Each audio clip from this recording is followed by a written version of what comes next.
محمود رح خبرك الوضع. هون سجن صغير مثل الزنزانة، بتعرف شو يعني زنزانة؟ هذا السجن الإفرادي.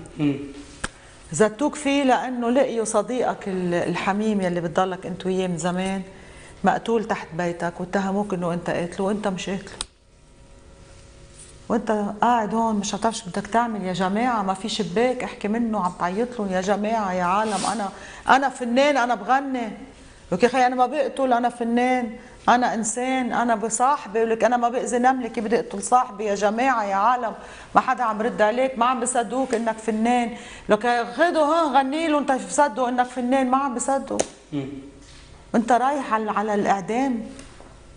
أوكي؟ اوكي يلا إذا تدخلت أنا معك، ما ضروري ترد علي أنا.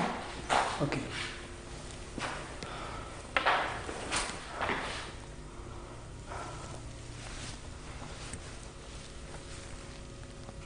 يا جماعة يا جماعة أنا بريء. يا جماعة ده صاحبي، ازاي قتل صاحبي؟ احنا كنا أكتر من الإخوات. مستحيل مستحيل تصدقوا حاجة زي كده. طب ده مش شخص عادي، ده أكتر من صاحبي، ده أخويا. وبعدين أنا فنان، أنا عمري ما فكرت في حياتي إن أنا حتى أذي حد.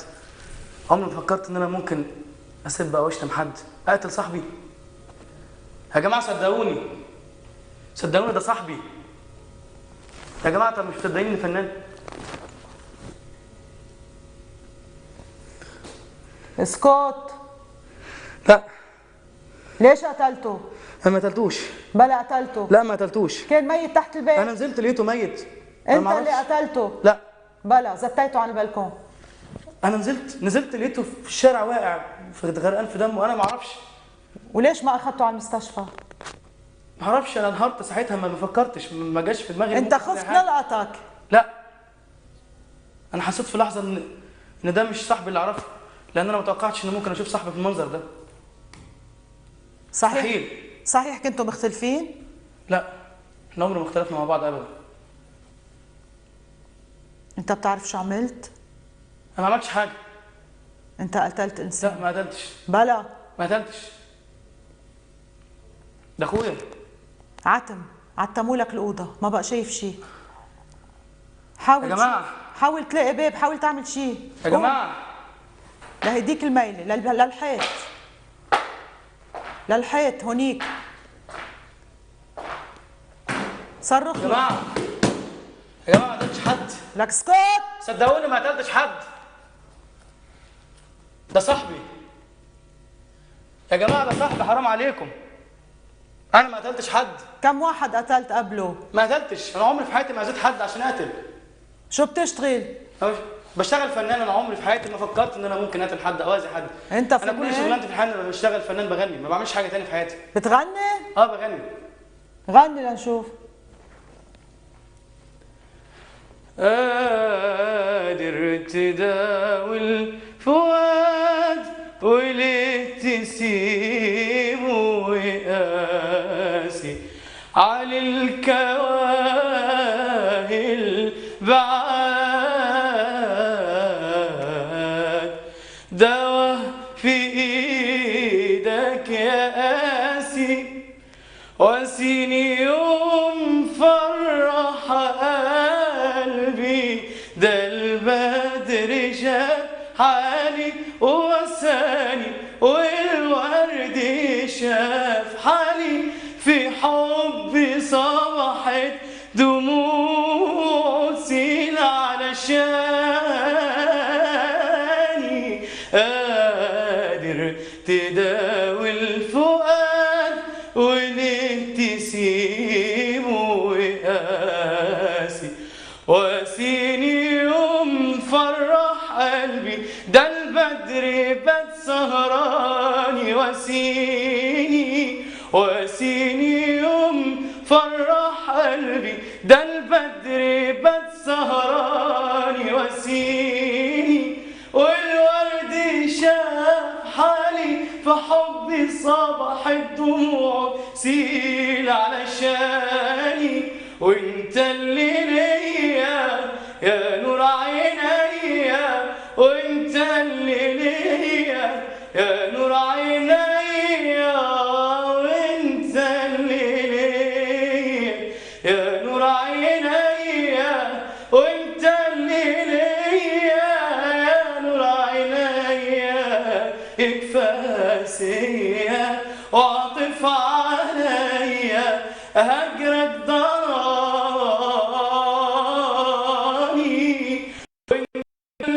يا نور عيني يكفى قاسية وعطف عليا وعطف عليا هجرك ضناني.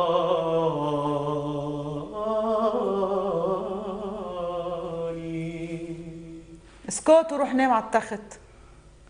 نام. ليه؟ نام نام نام أنا مش نام. عايز انام. نام. انا مش عايز انام، انا عايز اطلع بره. انا ما قتلتش حد. غني لحالك على الواطي لحالك. إذا سمعوك بيقتلوك، بس بدك تغني لحالك على الواطي. يومين وعد. سمعوك اسكت. عايز اطلع، مش قادر. غني على الواطي.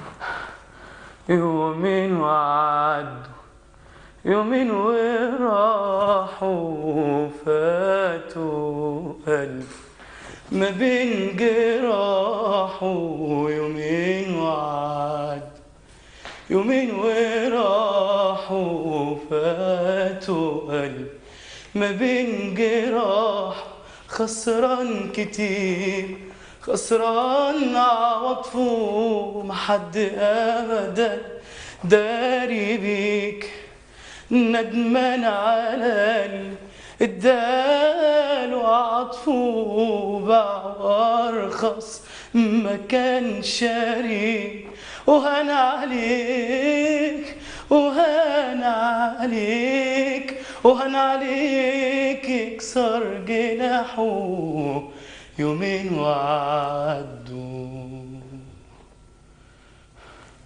شكرا محمود. ما بين محمود أنا من الأشخاص يلي بعشق صوته. محمود صوت إلى حد ما كامل كبير، شو ما انعطى بغني روعة. وصراحة أنا بصدق إنه حتى لو انحبس محمود رح يضل جامد هيك. فبالنسبة إلي إيفال روعة، لأنه غير التمثيل مش شغلته، مش ملعبه بالمرة. أنا بلاقي ولا لحظة من لحظات تمثيله أنعني أبدا، بس براسي عم جرب أفصل بين هذا المشهد وبين صوت محمود وغناية اللي هو شيء رائع جدا. أما الإيفال فشي عاطل كتير. محمود مخرجه يمثل، ما له علاقة بالتمثيل، بس واحد يتطلع عليه عم بيغني بس. ومثل ما قال خليل الإيفال منه زيادة. صحيح ما له علاقة بالتمثيل، بس أنا شفته صادق هالمرة. عمل مجهود، ومثل ما عم بقول خليل إنه هذا محمود المحبوس. يعني إذا اتهم محمود هيك بيعمل، هيك رح يكون. أنا صدقته وهو عم بغني بالاخر. تعاطفت معه رغم انه كان نفسه مقطوع، واصريت عليه يكفي. وهو حاول ما يغني لان كان نفسه مقطوع، حاول يزمط منا، بس انا اصريت هيك. حبيت اسمعه شي مره لانه كتير هو صوته كبير وعالي. حبيت اسمعه بشكل انتيم هيك حميم، يعني عم بغني. صوت حلو كتير محمود يعني، وشخصيته محببة. يعني حتى نحن بنشوفه جامد، بس أنا لما أشوف ناس برا بيقولوا لي إنه بنحب حضور محمود. يعني على المسرح عنده حضور، رغم إنه مش ضروري يكون يعرف يمثل، يعني ممثل، بس عنده حضور. هو عم بغني، عنده يعني بفوت بالحالة المضبوطة وبيعبي المطرح اللي هو واقف فيه. أنا رح أقول شغلة يمكن تتعجبوا فيها، بس هاي أول مرة من وقت ما بلشت أنا أشتغل مع محمود بالصف وشوفه بالإيفال، هاي أول مرة بشوف إنه محمود ممكن يمثل، مش مزبوط إنه ما بيقدر يمثل. هي أول مرة بيمسك شخصية نوعا ما وبيحترمها للآخر وبيعمل جهد. هلأ هو خايف من الإيفال، استغل هيدا الخوف، ضل حاصره.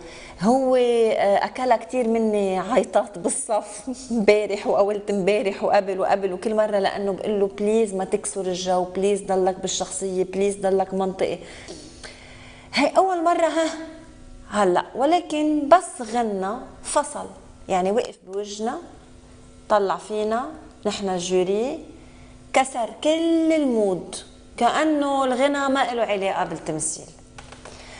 لما رجعنا رديناه على المشهد وجبرتيه كلوديا انه يرجع يغني لحاله، وانت سكوت ما بدي اسكت، حبيت كيف تفاعل، سكوت ما بدي اسكت.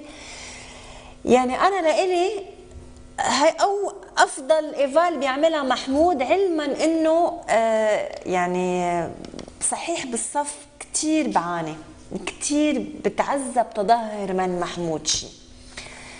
اليوم في جهد، ولكن كنت تمنيت ما يفصل الغنى عن المشهد التمثيلي. يعني الهدف هو انه الغنى يكون بداخل المشهد التمثيلي، مش لنا للجوري ونوقف وننسى انه في مشهد. ولكن مش مزبوط. انا اليوم بقول انه محمود شخص بقدر اشتغل عليه كممثل، بس كيف بالغنى مدام ماري بتقول في ناس بدهم وقت كتير، محمود بده شغل كتير ووقت كتير، بس بيقدر يوصل لانه يمثل. أنا في جملة إلها كتير حبيتها وكانت جديدة علي وضفت لي. لما سألته ليش ما أخذته على المستشفى، قال لها صراحة، قال لها لما شفته ميت ما عرفته. حبيت كتير كتير عميقة الجملة، إنه لما يكون واحد صاحبك ليه نهار معك وعايش، إذا في حال مات وتشوفه ميت، مش هيدا هو يعني ما قدر دماغه عمل هالاسوسياسيون، ربطه. كثير حبيتها، جديده فظيعه، هيدي حبيتها. اللي ما حبيته فيه انه ما في كريشندو ستاتيك، مثلا سكوت لا سكوت لا سكوت لا، هي يعني انت دفشتيه مشان لا يطلع كريشندو المشهد، ما قدر يطلعه. بس بريف هذا بضله مسرح. رح فوت على الغناء.